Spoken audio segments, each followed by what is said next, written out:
PLA play. HOME home. CLEAN શું કહેવાય? Clean. Very good. OUT BIG big. big. પછી STORIES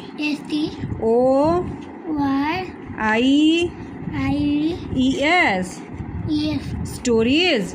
stories. તને story સાંભળવી ગમે છે? હા. કોની સ્ટોરી આવડે છે તને? ક્રોની. કેપવાળી. હે? કેપ કેપ વાળી. કેપ કેપ મંકી નહીં, કેપ સેલરની. પછી ચલો OBE એટલે શું કહેવાય? ઓબે. ઓબે એટલે તું મારું કયું, એટલે ટીચરનું કયું, મમ્મી ડેડીનું કયું, એ બધાનું તારાથી જે મોટા હોય એમનું કયું માને છે? તો તું એ બધાનું ઓબે કરે છે.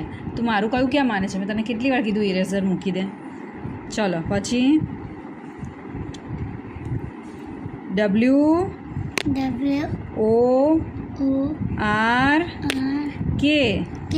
વર્ક. તું શું વર્ક કરે છે? તું કંઈક વર્ક કરે છે? શું વર્ક કરે છે? એક્ઝામનું ભણવાનું, હોમવર્ક એવું વર્ક કરે છે ને? પછી શું લખ્યું છે? SALL small. પછી AMILY. તારી ફેમિલી છે ને? કેટલા લોકો રહે છે તારી ફેમિલીમાં? 9 મેમ્બર્સ.